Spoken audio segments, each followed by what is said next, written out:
Let's go back to the arguments. There is no outcome yet on the continuing meeting between the Prime Minister and his EU colleagues at the summit in Brussels. They're going back to talks around about 11 o'clock on the British terms of membership. Jack Montgomery joins us. He speaks for the campaign group Leave.EU. Morning.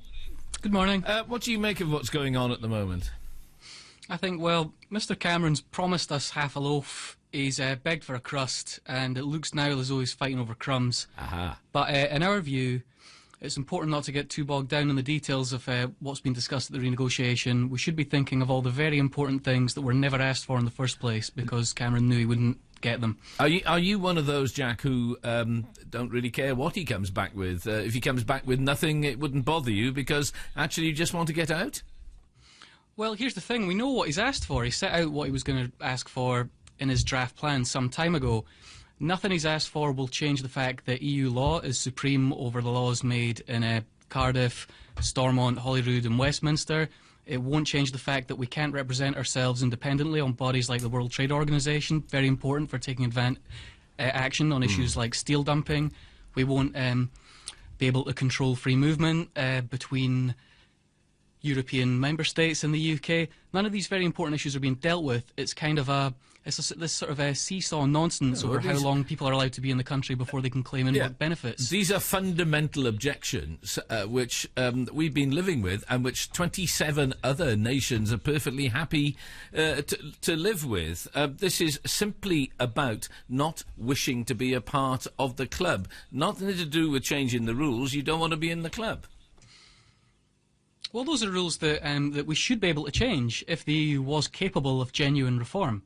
It doesn't. If it's not capable of changing any of those rules, then it's not capable of genuine reform. But why would you want to be a member? Why would you want to be a member of the club and then make some rules for yourself, which is what's going on at the moment? You know, no wonder they're resisting treaty change, because the others are bound by it.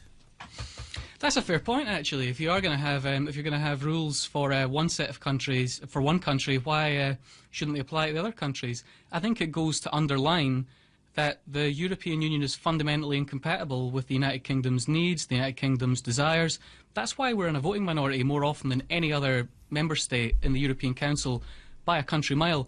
Let's come out, let's be good neighbours, let's have sort of trade, friendship, but European integration is not working for this country. Well, you know what people will say to you, Jack. It's quite simply that if you look at those who are outside, if you want to deal with the EU, you have to do it on their rules. You might as well be inside. You won't get to strike a favourable trade deal with the EU. You'll have to do what they give you. I don't think that's necessarily true. I think if you look at the countries that outside Europe, which the EU has deep and comprehensive free trade deals with, their arrangements would suit us rather well. Even if you look at the European Economic Area countries or Switzerland, they have the power to make bilateral free trade deals outside the European Union. They control their own fisheries. They control their own agricultural policy. But we are one of the six. We are one of the 6 biggest economies in the world. We are not Norway. Exactly, so we should be able to get a far better deal than them, shouldn't we? Outside the European Union, we would be the Eurozone's single biggest export market. Currently, if they want to impose a regulation on, say, financial services, which doesn't suit us, they don't have to listen. We're structurally outvoted. Outside the EU, they would have to deal with us as equal partners, because if they... because they'd be disadvantaging themselves, passing a regulation on the financial sector or whatever it happened to be that we opted out of. Jack, thank you very much for joining us. That's Jack Montgomery speaking for Leave.EU.